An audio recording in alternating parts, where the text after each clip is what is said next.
विधिमंडळामध्ये आज फडणवीसांनी रोखठोक भूमिका मांडली। पाहुयात त्या संदर्भातल्या टॉप 9 बातम्या। जनसुरक्षा कायद्याअंतर्गत कोणत्याही एका व्यक्तीला अटक करता येत नाही। डावे आणि कडवे डावे यात खूप फरक। मुख्यमंत्री फडणवीसांकडून स्पष्ट। तर दहशतवादाविरोधी बिल असल्यास पाठिंबा देण्याची ठाकरेंची भूमिका। कडवे डावे म्हणजे लेफ्टिस्ट एक्स्ट्रीमिस्ट, त्यामुळे डावे आणि कडवे डावे याच्यात हे अंतर करण्यात आलेलं आहे। अराजक तयार करण्याचा जे प्रयत्न करतायत अशा संघटनांना बॅन करणे आणि मग बॅन संघटनेचं जो काम करतोय त्याच्यावर कारवाई करण्याकरता आहे की तुम्ही स्पष्ट उल्लेख जर का केला असता तर आम्ही उघड पाठिंबा दिला असता। आणि आज सुद्धा सांगतोय त्यांनी विधेयक आता बहुमताने 500 बहुमताने मंजूर केले, हा एक विषय आहे, पण मी शिवसेना म्हणून त्याला पाठिंबा द्यायला तयार आहे जर ते खरोखर दहशतवाद विरोधी असं बिल असेल तर। मोबियाच्या शिष्टमंडळानं राजभवनावर घेतली राज्यपालांची भेट। राज्यामध्ये राष्ट्रपती राजवट लागू करण्याची मागणी। जनसुरक्षा विधेयकावर स्वाक्षरी न करण्याचीही विनंती। ठाण्यामध्ये एकाच महिलेकडून अनेक बड्या सरकारी अधिकाऱ्यांच्या विरोधात हनी ट्रॅपची चर्चा। बड्या अधिकाऱ्यांकडून कोट्यवधी उकळल्याचा संशय। ब्लॅकमेलिंगमुळे एका अधिकाऱ्यानं आत्महत्या केल्याची माहिती। ना हनी ना ट्रॅप, कुठेही अशी घटना नाही, पुरावे नाही, तक्रार नाही। नाना पटोलेंनी केलेले हनी ट्रॅपचे आरोप मुख्यमंत्री फडणवीसांनी फेटाळले।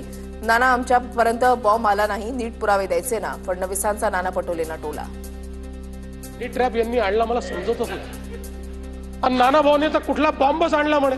नाना भाऊ आलाच नाही आमच्यापर्यंत बॉम्ब। बरं आमच्याकडे, बरं तुमच्याकडे असला बॉम्ब तर आमच्याकडे दिला तर पाहिजे ना।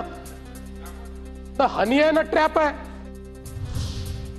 अवैध भोंगे आढळल्यास संबंधित विभागामधल्या पोलीस अधिकाऱ्यावर कारवाई करणार, फडणवीसांची माहिती।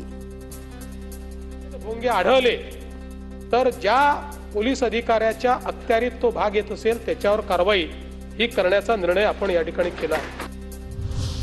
मेट्रो 3 ऑक्टोबरपर्यंत कार्यान्वित करणार। 14 मेट्रो मार्गांची कामं सुरू असल्याची फडणवीसांची माहिती। एकात्मिक तिकीट प्रणाली कार्यान्वित, यातून मेट्रो, मोनो, वॉटर ट्रान्सपोर्टनं प्रवास करता येईल अशी माहिती। तसंच सर्व लोकल एसी होणार, तिकीट दर तेच राहणार असल्याची माहिती। महादेव मुंडे हत्या प्रकरणामध्ये कुणालाही पाठीशी घालणार नाही। प्रकरणामध्ये 1.5 महिन्यानंतर एक महिला साक्षीदार समोर आली। मोठ्या प्रमाणावर तपास सुरू, तपास थांबवल्याच्या आरोपांवर फडणवीसांचं उत्तर।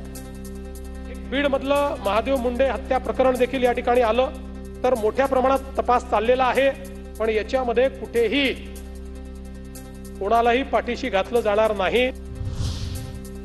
आत्महत्येचा प्रयत्न केल्याप्रकरणी ज्ञानेश्वरी मुंडेंवर गुन्हा दाखल। पतीच्या हत्या प्रकरणामध्ये न्याय मिळावा यासाठी विषप्राशन केल्यानं बीड पोलिसात गुन्हा दाखल। गुन्हा दाखल करण्यापेक्षा एन्काउंटर करा, ज्ञानेश्वरी मुंडेंचा संताप।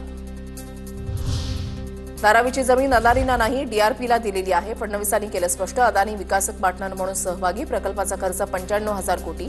उद्योजकांना तिथेच जागा दिली जाणार असल्याचं केलं स्पष्ट। या पुनर्वसनाकरता आपल्याला 541 एकर जागा या ठिकाणी वेगवेगळ्या ठिकाणी लागणार आहे। तीही जागा अडाणींना नाही, डीआरपीला देण्यात येते आहे।